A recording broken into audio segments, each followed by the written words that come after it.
ዕለት 27 መጋቢት በስመ አብ ወወልድ ወመንፈስ ቅዱስ አሐዱ አምላክ። ዕለት 27 መጋቢት በዛ ዕለት እዚኣ ቅዱስን ብፁዕን አቦ መብራህቲ ገድልን ገዳምን አቦ ኩሎም መነኮሳት ናይ ገዳም አስቄጥስ አባ መቃርስ ዓብይ አዕረፈ። እዚ ቅዱስ እዚ ካብ ሃገር ሳሱይር ከባቢ መኑፍ ደቡብ ግብፂ ወለዱ ጻድቃንን ሕያወትን ነበሩ። ስማ አቡኡ አብርሃም ስማ አዲኡ ከዓ ሳራ ይበሃሉ። ንሳ ከም ኤልሳቤጥን ሳራን ብትእዛዝ እግዚአብሔርን በትሕትናን እትኸይድ ነበረት። አቡኡ ከዓ ክቡር ካህን ኣብ ቤተ እግዚአብሔር ብቅድስናን ብንጽህናን ብፍርሃት እግዚአብሔርን የገልግል ነበረ። እግዚአብሔር ከዓ ባረኾም ብኹሉ ግብሮም ከዓ ልዕል ኣበሎም። ንሳቶም ንድኻታትን ንመሳኺንን ምጽዋት እናሃቡ ንኹሎም ህዝቢ ይምህርዎም። ብጾምን ብጸሎትን ከዓ ኩሉ ሳዕ ይጋደሉ ነበሩ። ነገር ግን ውላድ ኣይነበሮምን። አብርሃም ከዓ ካብ እግዚአብሔር ውሉድ ተራእዮ ጎይታ ከዓ ብሩኽ ውላድ ዝኽሩ ኣብ ኩሉ ዓለም ዝኸውን መንፈሳውያን ውሉድ ዝወልድ ከም ዝህቦ ኣረድኦ። ድሕሪዚ እግዚአብሔር እዚ ቅዱስ እዚ መቃርዮስ ሃቦ። ትርጉሙ ብፁዕ ማለት እዩ። ካብ ንእስነቱ ከዓ ጸጋ እግዚአብሔር ኣብኡ ነበረት። ንወለዱ ይእዘዝ ነበረ። ምስ ጎበዘ ንኸመርዕዎ ጓል ኣሕፀይዎ። ንሱ ግና ነዚ ግብሪ እዚ ኣይደልዮን ነበረ። ንሳቶም ግና ሳሓቱ ብዘይፍቓዱ ድልየቶም ክገብረሎም ኣገደድዎ። ኣብ ቤት ሕፅነቱ ምስ ኣተወ ከዓ ነብሱ ከም ዝሓመመ መሰለ። ከምኡ ኢሉ ድማ ሓያሎ መዓልታት ተቐመጠ። ድሕሪ ዝነብኡ ካብ ዘለኹ ሕማም እንተሓውየኹ ናብ ገዳም ክኸይድ ግደፈኒ በሎ። ኣቦኡ ከዓ ገደፎ እሞ ናብ ገዳም አስቄጥስ ከደ። ንእግዚአብሔር ከዓ ኩሉ ግዜ ንዕኡ ዝሓጉሶ መገዲ ክመርሖ ይልምኖ ነበረ። ድሕሪዚ ከም ኪሩብ ዝበለ 6 ኣኽናፍ ዘለዎ ራእይ ረአየ። ብኢዱ ሒዙ ከዓ ናብ ልዕሊ እቲ ደብሪ ኣውፅኦ። ነታ ገዳም ከዓ ምብራቓን ምዕራባን ቁመታን ጎድናን ኣርአዮ። እነሆ እግዚአብሔር እዚ ገዳም እዚ ንዓኻን ንደቅኻን ርስቲ ሂቡካ ኣሎ በሎ። ካብቲ ገዳም ምስ ተመልሰ እታ ጓል ሓሚማ ጸንሓቶ። ድሕሪኡ ከዓ ብድንግልናኣ ኣዕረፈት። ንሱ ከዓ ንእግዚአብሔር ኣመስገኖ። ድሕሪ ቁሩብ መዓልታት ከዓ ኣቡኡን ኣዲኡን ኣዕረፉ። ንሱ ከዓ ናይ ወለዱ ሃብቲ ኩሉ ንድኻታትን ንመሳኺንን መጽወቶ። ሰብሳይ ሱር ከዓ ጽድቁን ትሕትናኡን ምስ ረአዩ ክህነት ሾምዎ። ኣብቲ መእተዊ ዓዲ ገዛ ሰርሕሉ። ናብኡ እናኸዱ ከዓ ምስጢራተ ቅድሳት ይቕበሉ ነበሩ። ኣብ ሓንቲ ዓዲ ድንግል ጓል ነበረት። ንሳ ምስ ሓደ ጎበዝ ዘምያ ጠነሰት። እቲ ጎበዝ ከዓ ኣቦኺ እንተሓተተኪ ማለት ምስ መን ተራኺብክ እንተበለኪ እቲ ባሕታዊ ቀሺ ዓሚፁ ንበልዮ በላ። ኣቦኣ ጓሉ ከም ዝጠነሰት ምስ ፈለጠ ከዓ ነዚ ዝሕፍር ተግባር ደኣ መን ይደፊሩኪ ክብል ሓተታ እሞ ንሳ ከዓ ሓደ መዓልቲ ናብቲ ባሕታዊ ቀሺ መቃር ዝስሙ ከይደስ ብሓይሊ ምሳይ ደቂሱ ካብኡ ጠኒሰ ኢላ መለሰትሉ። ወለዳ እዚ ዘረባ ዝምሶም ዓጸቢቖም ተቖጥዑ። ምስ ብዙሓት ሰባት ኮይኖም ከዓ ናብኡ ኸዱ። ካብ በዓቱ ኣውፂኦም ከዓ ክሳብ ንሞት ዝቐርብ ኣጸቢቖም ሃረምዎ። እዚ ቅዱስ ኣቦ ግና ዝኹሉ ብዘይንሕስያ ትቕጥቅጡን ዘለኹምስ እንታይ በደል ተረኺቡኒ እዩ እናበለ ይሓቶም ነበረ። መሊሶም ኣብ ክሳዱ ገመድ ኣእትዮም ኣብ ልዕሊኡ እውን ብሓውር ዘርሰንዎ ኣጋልዕ ሰቒሎም የማነ ጸጋም እናሰሓቡ ኣብ ልዕሊኡ ከም ጽሉል ገይሮም ንጓልና ዝደፈራ እዚ እዩ እናበሉ ይጭርሑ ነበሩ። በታ ግዜ እቲኣ መላእኽቲ በምሳል ሰብ ኮይኖም ተገልጹ እሞ ነቶም ክፉኣት ሰባት እዚ ተጋዳላይ ሰብኣይ እንታይ ክፉእ ገበረ ኢሎም ሓተትዎም። ንሳቶም ከዓ እቲ ኣብታ ጓል ፈጺምዎ ዝበልዎም ሓቂ ዝመሰሎም ነገርዎም። እቶም መላእኽቲ ከዓ إذا نجر زحسوتيو نزي سبعي زخاب نسنة خساب زعلة زي أنفلتوينا نسو حرين صادقن إيو بلوم نابو قريبهم كأخام ما أسرتو فتحوه اتسقيلهم لوزن بورو أقالعون عليلو تم كوفا السبات قنا واحد كساب زمس أين سردني نابلو حدا عركو نتز صرحو زنبرة تقبار إدو زعدو قلو زنبرة مسأموته وحاسو نتاقوال قلب قولعا نخهبا حرايلو توحاسو شعو قدف ومو نابعتو تملسي كابون نفسو كمزنا بلخ قسس أجمره ومك أرس إنهم بأر سبيتن دقنا اللوخا ليتن معالتن كشكل اللوكا بله كل جزي كمز جيرو زنابيل الناسرحي نتعاركو يهو مو نسخ عشيتو نتحساويت قال يهبان بري جزي حرسا مسقربه أصب بيقوش أنقا 4 معالتات كا بحمام حرسي تساقيت نموت كا قربت أدي أخا أنتو قالي زخول رخيبك يوزلخس كم من تايو بلتا ساقا اتاقوالا وين عايسي موتو كا يقبأنيو أنس مس إقاليز تباهلا قوبوزي زميه قن حاسيه نزا أقل قالك زي أبير زخونا قدوسا بامك أرس أسألي مايو بلتا توم دك عدن نزم السمع بيقوم حزنو كلهم تأكبهم كا نابز قدوس هابو كدو قابل عليو زفتهم وبدلهم يقرخ بلولهم دما لمنوه شعون السوء تا أبقدام زرع يا رأي ذكره يقرب لهم مسوات عريقو خا مستيرات قدسات أقربهم دحرزي اتشدوش زخنافو كيروب تقلسلو بيدو حيزو مريحو ناب قدام أسكت ساب صحو ترجمو مدالو الباب مالتيو قدوس أبا مكارسخا وقويتاي إتا أنا زنبرو اللبوتا والسنة اللي بولو إتا كيروب كأخم زيلو ملسولو أي والسنة الكاني تزازق زي أبيراي تتحس إنه إزي قدام كولو نعخائيو نابزدل خايا كيد أو خا نبر بولو إزي قدوس كا أوشت قدام قدوسان روماويان مكسيموسن دماتيوسن حدري نساتهم أبو مسوسحو أبتتقاو حدرو دحر عرفتهم كأمل أخ زي أبير نابتو بوتا خيدو أبو خسفر عززو نسوخ ألومي دبريو تملأ كا أزبوتا زبسم ولودكا مكسيموسن دماتيوسن كسمئيو بلو سلازي دبر برسم تبهله ترجمو دبر روم مالتيو إذا قدوس كأبعد تسرحمو أبا تقميتو بسؤمن بسؤولتن بزي قدلت تجيهو بمسجادن عبي تجادلو تجادله سيد أو انتخا بجهدو ليتن معاتنا ترأيوه يتسابقوا نورو دحر قرب معاتات كجادل كله عرفت ازاي بلهم بزح عشقروه نسخا بلبو 50 حسبه ناي قدوس أبا أنطونيوس زينا سمع له سلازي أبز عالم كله حجتن سينا أو خيد مو كمهرني من قدمون كسناون كمرحاني قبل علم خرزوم رخصات سيد أون تدما فلت أزن مستوعالن كهبه نبالي شعو تنسيوس اللي مو نابتش ما قل أبا أنطونيوس كساب زبتصح نام مبرق قصو خدي أبا أنطونيوس كأخبر حق مسرعيو إذا خفاء زي بلو إسرائيلاوي يوب اللي بعبي حاجوز تقبلو خا سلام بلو خمت أبون ودوز قبر دما نايوشت لبو قلت قلو نقدس مكارس رؤسوس عمو ودي مكارس نسخا بوانقا يناناويان كم تترجم سمكا بس أخذ بحالي خا بلو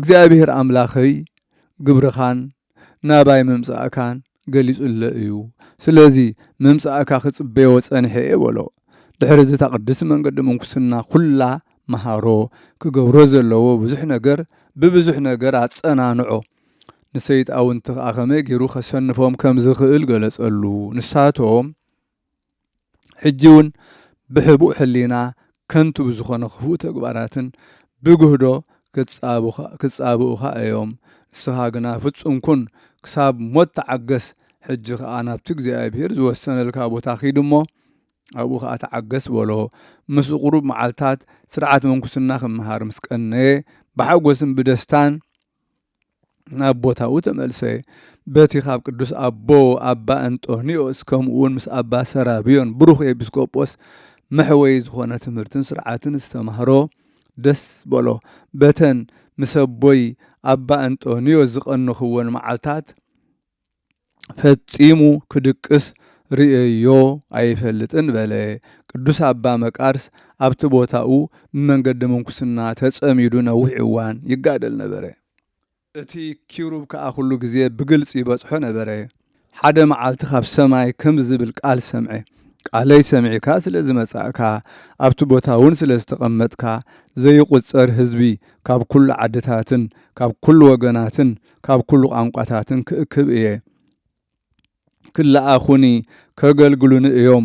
ብጽቡቕ ግብሮም ከዓ ንስመይ ከመስግኑ እዮም። ንስኻ ከዓ ተቐበሎም መንገዲ ጽድቅ ከዓ ምርሓዮም በሎ። ቅዱስ መቃርስ ነዚ ሰሚዑ ጸንዐ፣ ብልቡ ከዓ በርትዐ። ሓደ ለይቲ ደው ኢሉ ክጽሊ ከሎ ጐይታ እዝኑ ከፈተሉ እሞ ሰይጣውንቲ ክማኸሩ ከለዉ ሰምዖም። ንሳቶም ከምዚ ይብሉ ነበሩ፣ ነዚ ሰብኣይ እዚ ኣብዚ ገዳም ክቕመጥ እንተገዲፍናዮ ንብዙሓት ኣሕዛብ ክመርሖም እዩ። ኣብዚ ገዳም ከዓ ክሰፍሩ እዮም። ነዚ ቦታ ከዓ ናይ ሰማያውያን ሃገር ክገብርዎ እዮም። ንሳቶም በቲ ዘለኣለማዊ ህይወት ዝውከሉ እዮም። ንዓና ከዓ ብሕማም ኩነንየ ብጸሎታቶም ክሰጉና እዮም። ንዑ ኣብ ልዕሊኡ ንተኣከብ እሞ ሕጂ ካብዚ ቦታ ክንሰጎ እንተኸኣልና ይብሉ ነበሩ። ኣባ መቃርስ ምኽሮም ምስ ሰምዐ ልቡ ቀጥ በለ። ኣብ ሰይጣውንቲ ከዓ በርትዐ። እዝኑ ኸፊቱ ምኽሪ ሰይጣውንቲ ክሳብ ዝሰምዕ ዝገበሮ ንእግዚኣብሔር ኣመስገኖ። ድኽመቶም ስከዓ ፈለጠ፣ ኣለለዮም። ድሕሪ ዚ ሰይጣውንቲ ተኣኪቦም ዓብዪ ጸብኢ ተጻብእዎ። ኣብቲ ኣፍ በዓቱ ሓዊ ኣጒዶም ካብቲ ሓዊ ኣለልዒሎም ናብቲ በዓቱ የእትውሉ ነበሩ። እቲ ሓዊ ግና ብጸሎቱ ትጠፍእ ነበረት። ወሲኾም እውን ኣብ ልቡ ክፉእ ሕሊና ኣእተውሉ። ዝሙት፣ ጓህ ልቢ፣ ሕማም ትህኪት፣ ፍቕሪ ኽብረት ዓለም፣ ፍርሃት፣ ትምክሕቲ፣ ትህኪት፣ ጸርፊ፣ ስእነት ሃይማኖት፣ ካብ እግዚኣብሔር ተስፋ ምቑራጽ፣ ካልእ እውን ብዙሕ ካብቲ ኣባ አንጦኒዮስ ዝነገሮ ኣጸቢቖም ከምቲ ኣባ አንጦኒዮስ ዝነገሮ ኣጸቢቖም ተጻብእዎ፣ ተኸራኸርዎ። ነዊሕ እዋን ምስ ጸንሐ ድማ ሰይጣውንቲ በዚ ክቡእ ተግባራት ክጻብእዎ ምስ ጸንሑ ከም ብሓድሽ ተንሲኡ ናብ ኣባ አንጦኒዮስ ከደ። ኣብ ርሑቕ ከሎ ኣባ አንጦኒ ንተምሃርኡ እቲ ኣብ ልቡ ክፍኣት ዘይብሉ እስራኤላዊ እንሆ ወደቀ ነዚ ብፁእ ትርእይዎ ዘለኹም ንሱ ንኣሕዛብ ሓቀኛ በትሪ ጽድቅን ነዊሕን ክኸውን እዩ። ካብ እግዚኣብሔር ጸባኦት ከዓ ጥዑማት ፍርያት ከፍሪ እዩ በሎም። ናብ ቅዱስ አንጦኒዮስ ምስ ቀረበ ከዓ ሰገደሉ እሞ ንሱ ግና ቐልጢፉ ኣተንስኦ፣ ሰላም ኢሉ ከዓ ሰዓሞ። ገጹ ከዓ ከም ዝሓመመ መስሉ ተለዊጡ ረኣዮ። እዚ ከዓ ካብ ብዝሒ ተጻብኡ ኣጋንንቲ እዩ። ብሓደ ጸልዮም ከዓ ተቐመጡ። ኣባ አንጦኒዮስ ከዓ ብሓጎስ ወደየ ድሓን ደሉኻ በሎ። ኣባ መቃርስ ከዓ መለሰሉ ከምዚ ከዓ በሎ፣ እግዚኣብሔር እቲ ኣባይ ዝኾነ ኩሉ ኣቐዲሙ ገሊጹልካ ኣሎ በሎ። ሽዑ መሃሮ ኣጸናንዖ ከዓ በል ጽናዕ ኣይትፍራሕ። ንዚ ከም ዝበለ ካብ ጸላእትና ዝመጻና መከራ ተዓጊስና ክንቅበሎ ግቡእና እዩ በሎ። ስለዚ ንሕና ነቶም መንፈሳዊ ጥበብ መንገዲ ምንኩስና ዝደልዩ ናይ ብዙሓት ኣሕዛብ መምህራን ክንከውን ይግባአና እዩ። መሊሱ እውን ኦ ወደይ መቃርስ እቲ ማይ ክትቀድሕ ክትከይድ ከሎኻ እግዚኣብሔር ዝነገረካ ቃል ዘክር በሎ። ኣባ መቃርስ ከዓ ሰሚዑ ኣጸቢቑ ተደነቐ። እቲ ኩሉ ተግባራቱ ሕቡኣቱ ከይተረፈ ነባ አንጦኒዮስ ጉሉጽ ምዃኑ ፈለጠ። ትእዛዛቱ እናተምሃረ ምሱ ቀነየ። ቅድስቲ ኣስኬማ ከልብሶ ድማ ሓተቶ እሞ ኣብ ልዕሊኡ ጸልዩ ኣልባስ ምንኩስና ኣልበሶ። ስለዚ ኣባ አንጦኒዮስ ኣቦ ተሰሚዕ በል ናባይ ናብዚ ምምጻእ ኣይትተሃከ፣ ድሕሪ ቁሩብ መዓልታት ከዓ ናብ እግዚኣብሔር ክኸይድ እየ በሎ። ኣባ መቃርስ ከዓ እዚ ምስ ሰምዐ ተንሲኡ ሰገደሉ። ምስኡ ክቕኒ ድማ ለመኖ።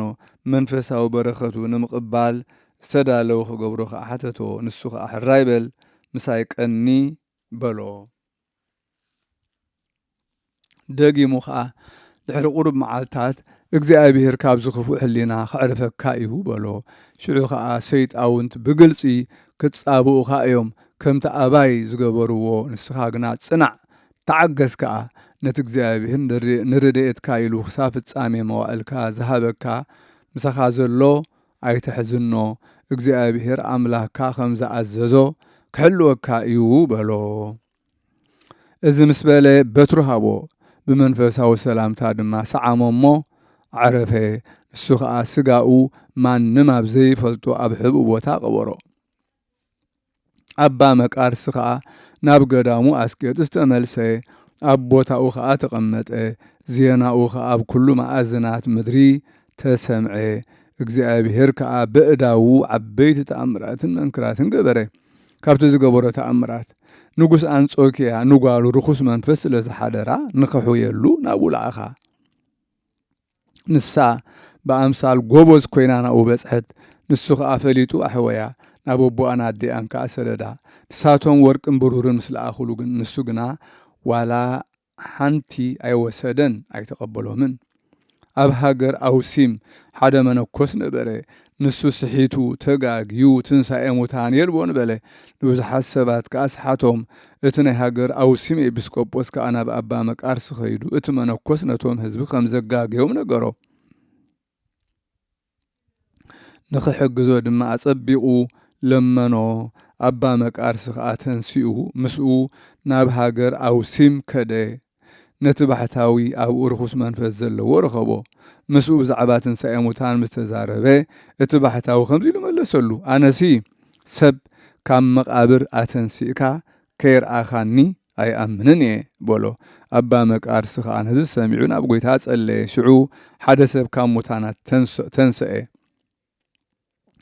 እቲ ሰብኣይ ከዓ ካብ ቀዳሞት ክሓቲ እዩ እቲ ባሕታዊ ከዓ ኣመነ ካብ ጌጋኡ ድማ ተመልሰ ከምኡን ኩሎም እቶም ስሒቶም ዝነበሩ ምስኡ ተመልሱ እቲ ካብ ሙታን ዝተንስአ ድማ ጥምቀት ክርስትና ከጠምቆ ለመኖ ንሱ ከዓ ጠሚቑ ኣልባስ መንኩስና ኣልበሶ 7 ዓመታት ጸኒሑ ድማ ዓረፈ ድሕሪ እዚ ቅዱስ ኣባ መቃርስ ተንሲኡ ኣብቲ ገዳም ማለት ኣብቲ በረኻ ቅድሚኡ ሰብ ነይሩዎ እንተኾይኑ ክርኢ ናብቲ በረኻ ኣተወ ክልተ ሰብኡት ጥረሖም ረኣየ ንሱ ከዓ ሰይጣውንቲ መሲልዎ ፈርሄ ኣብ ቅድሚኦም ድማ እልቦት በረቦን ማለት ኣቡነ ዘበሰማያት ኢሉ ጸለየ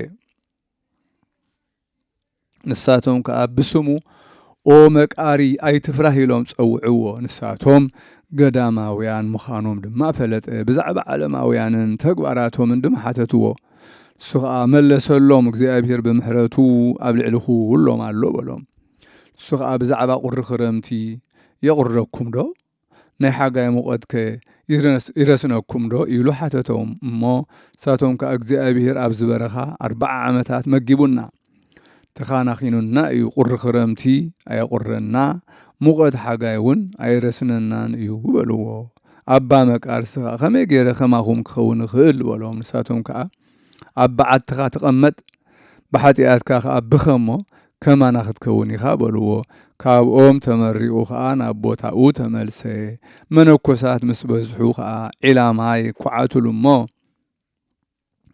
መሕፀቢ ከዓ ሃነጹሉ ክሕፀብ ኢሉ ኣብኡ ምስ ኣተወ ድማ ሰይጣውንትን ክቐትልዎ ነቲ ህንፃ ኣብ ልዕሊኡ ኣፍረስዎ መነኮሳት ከዓ መጺኦም ኣውፅእዎ እግዚአብሔር ክጽውዖ ምስ ደለየ እቲ ኩሉ ግዜ ዝበጽሖ ኪሩብ ለኣኸሉ እሞ ተዳሎ ኣነ ናባኻ መጽየ ክወስደካ እየ በሎ ድሕሪ ንኣባ እንጦንስ ንኣባ ጳኩሚስ ንኩሉ ማሕበር ቅዱሳን ንሓይላት ሰማይ ረኣዮም ነፍሱ ኣብ እግዚአብሔር ኣማዕቂቡ ድማ ብሰላም ኣዕረፈ ኩሉ መዋዕል ህይወቱ 97 ዓመት ኮነ ኣባ በብኑዳ ከዓ ብዛዕባኡ መስከረ ንሱ ነፍሲ ቅዱስ ኣቦ ኣባ መቃርስ ንሰማይ ክትዓርግ ከላ ረኣየ ንሰይጣውንቲ ክእውዩ ከለዉ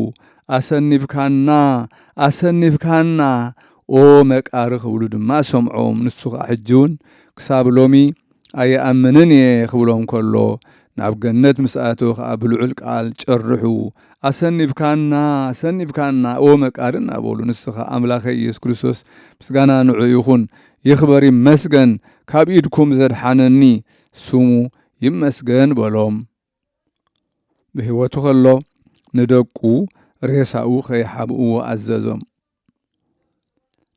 دق عدو سايسور مزيوم كأن يوحنس اسمو تمهارايو ገንዘብ ሃብዎ ንዕኡ ገንዘባይ ትፍቶህን ናበለ ዝምዕዶ ዝነበረ ከዓ እዩ ንሱ መሪሑ ሬሳ ቅዱስ አባ መቃርስ አርአዮም አልዒሎም ናብ ሃገሮም ወሰድዎ ኣብኡ ከዓ ክሳብ ዘመን መንግስቲ ዓረብ 160 ዓመታት ነበረ ተመሃራይ ዮሐንስ ከዓ ገንዘብ በመፍቃሩ ነፍሱ ለመሰ ድሕሪ ደቁ መነኮሳት ናብ ሃገር ሳይሱር ከይዶም ንክቡር ሬሳ አቦም አባ መቃርስ ወስድዎ ደለዩ እቶም ደቂ ዓዲ ድማ ምስቲ መኮንኖም ኮይኖም ተላዒሎም ከልእዎም በታለይቲ አኻ ቅዱስ መቃሪ ነቲ ገዛኢ ተገልጸሉ እሞ ሕደገኒ ምስ ደቀይ ክኸይድ በሎ እቲ ገዛኢ ከዓ ነቶም መነኮሳት ፀዊዑ ሬሳ አቦኦም ክወስዱ ፈቀደሎም ሽዑ ተሸኪሞም ወሰድዎ ببزوح كبرن بزمارين بمهليتن علت نحاسي عبت بيت كريستيان انبروو كاودما عبيت تأمراتن منكراتن ترأيو لما ناو يحلونا بركتو مسكولنا يخون زل عالم عالم امين سلام لمك اريو زي ابي كبرو اسمعك ابا مرئيتو لأنطونيوس ببترو امن احادو انبله صرو صوب ريه دقيقو مغبارات صدق غبرو مدالو الباب تسميت اسك يوم دبرو سلام نمقاريو زعبه خبرو مغواسيو زحلوي نانطونيوس ببترو تحاده كاب تحاده كي غدلو كي حصرو بمعرنت دقو مغبارات صدق غبرو مدالو الباب تبهلت كساب لومي دبرو بزعلت زيا غويتانان مدحينانت كريستوس من تدحنت عالم بسغا تسقله شعفت اريا تسقيلو مسرايت صحي صلمتت نتزرئ سغا خير رئ غاردو ዝጸልመተቶ ጊዜ ድማ ካብ 6 ሰዓት ክሳብ 9 ሰዓት ማለት ካብ ፍርቂ መዓልቲ ክሳብ ሰዓት 3 እዩ በዚ ጊዜ እቲ ጎይታና ብፍቃዱ ርእሱ አድነነ ለባዊትን ነባቢትን እታ በግዝእትነ ቅድስት ድንግል ማርያም ዝወሰዳ ነፍሱ ከዓ ሃበ እታ ነፍስ ካብ ስጋኣ ተፈልያ ካብ መለኮት ከይተፈልየት ናብ ሲኦል ከደት ከምታ ሐዋርያ ብስጋ ሞተ ብመንፈስ ግና ሕያው ኮነ ዝበሎ በቲ ጊዜቲ አብፀ መስቀል ተሰቂሉ ከሎ ካብ መለኮት ከይተፈልየ ከምኡ ድማ ነፍሲ ነቶም እሱራት ክትፈትሖም ናብ ሲኦል ወረደት ንሳ ምስ መለኮት ብዘይ ምፍልላይ ሓቢራ አላ ንሱ ምስ አብን መንፈስ ቅዱስን ህሉ እዩ ምስጋናን ከአሊነትን ባዕሉ ንዝተበጀወና አፍ ደገ መንግስቱን ዝኸፈተልና ንዕኡ ይኹን بركة مسكولو أمسانا يخون زل عالم عالم أمين سلام لهماماتيك بتصفو ملتاهيت كما أبوس بتكسف زبان عادي وتكور أرس انز ملاكي هم أنت اكزيابير نقوس يافرهوني قتالي يعني هال نفس اسم مهتمية دمك قدوس سلام لحماماتك بمصفع معقرتي كم بدالي كم عبوس بمقطع زبان كمون بمقطقات رأس ويتاو من هاللوخا نسخا اكزيابير نقوس ايفرهونن يوم قتلتان نفس محتمي اللوني دمكا قدوس سلام لسقلتك مللتا قدوس صلبو لقنواتك كايبه ولا رغزتك غبو ኢየሱስ ክርስቶስ መቅለል የነገር ለዛጾቦ ከመ እባ በአርእዮቱ ገነተ ሩያን ሀበቦ ለመዝራእትከ ሀበኒ ማእተቦ ሰላም ንስቅለትካ ኣብ ልዕሊ ቅዱስ መስቀል ኣብ ልዕሊ ቅዱስ ጸልቦ ንቅንዋትካ ኾነ ንርግዘትካ እውን ገቦ ኢየሱስ ክርስቶስ መቅለል ነገር ንዝሸገሮ ንዝአጾቦ بمرأيو خاتو جنة حريان أبزلو حببو نزتشنكر إدكاد ما حبني ما أتبو ملكتو مالتيو سلام لزعات نفسك من نسقا فلوت ولكن زهدك بأفرد زاد يوسف ساعات أموردك إجزيو قلات دين وست هايل سبهاتيك صنع من ساقوك أدقات وجهنم كيعة نفسات زوهت سلام نموزع نفسخا كابسقا زتفليه فلوت نجنزت كاون بشتو بيديو سيف زتلبت وقويتا مسوردكا أبقولا سقاي وشات حيل مسقاناخا صنعات مشقورو قد جهنم ون تفئ نفسات زوحات بزعلت زيئة نقص إثيوبيا قدس قلاوديوس ود تقنع حيمانوت نقص لبنا دنقل سمعتنا تقبله أبو مسعرفه እግዚአብሔር አንገሶ እቲ አስላማይ ግራኝ ዝተባህለ ዘይግቦ ከነሱ ንርእሱ ንጉስ ኢሉ ዝሰመየሉ ጊዜ እዩ ካብ ህዝቢ ኢትዮጵያ ብሓይሉ ብዙሓት ሰባት ኣእሚኑ ኣብ ሃይማኖቱ ኣሳተፎም ነቶም ኣብ ክርስትና ዝተረፉ ኣባሮቱ ገበሮም ኣብያተ ክርስቲያናት ኣብረሰ ንኢትዮጵያ ዝዓበየ ክፍላ ማረኻ ንህዝባ ናብ ዝደለዮ ኣግዓዞም ብልቡ ከዓ ካብ ሕጂ ንድሓር ዝቃወመን የለን ንኩለን ዓድታት ገዚአየን የበለ ካብኡ ጎይታና ንቅዱስ ገላውዴዎስ ኣተንስኦ ምስ ናይ ግራኝ ዓበይቲ መኳንንቱ ክዋጋ ጀመረ ኣሰነፎም ከዓ ግራኝ ምስ ሰምዐ ድማ ተቆጥዐ ናብኡ መፅኡ ከዓ ኣእላፋት ምስ ዝኾኑ ናይ ቱርክ ሰራዊት ገይሩ ተዋግኦ ጎይታና ከዓ ቢድ ገላውዴዎስ ገይሩ ንግራኝ ቀተሎ ኣጥፍኦ እቶም ምሩኻት ተመልሱ ዝዓነዋ ኣብያተ ክርስቲያናት ተሃንፃ ናይ ክርስቶስ ሃይማኖት ቀንዐት ንዕኡ ምስጋና ይኹን ብድሕሪ እዚ ሓደ ካብቶም ኣስላም ምስ ብዙሓት ተዋጋእቲ ሰባት መፀ ገላውዴዎስ ከዓ ምስ ውሕዳት ሰባት ነበረ እቶም ሰቡ ከዓ ናይ ኩናት መራሕቲ ክሳብ ዝእከቡ ንተኣለ በልዎ ንሱ ግን ኣነስ ናይ ክርስቲያን ምርኮን ጥፍኣት ኣብያተ ክርስቲያናትን ክርኢ ኣይደልን የበለ ከምዚ እናበለ ናብቲ ማእከል ውግእ ኣተወ ውግእ በርትዐ ቶም ኣስላም ከዓ ከበብዎ ብኩናት ወግእዎ ብኣስያፍ ወቕዕዎ ካብ ፈረሱ ኣውደቕዎ እሞ ክብርቲ ክሳዱ ቆሪፆም ወሰድዎ በረኸቱ ምሳና ትኹን ዘለዓለም ዓለም ኣሜን ሰላም ለዝክረ ስምከ ከመ ዝክረ ነቢያት ትሩፍ ዘተጽሕፈ ቅድመ በርእሰ ኣሐቲ መጽሐፍ ገላውዴዎስ ክቡር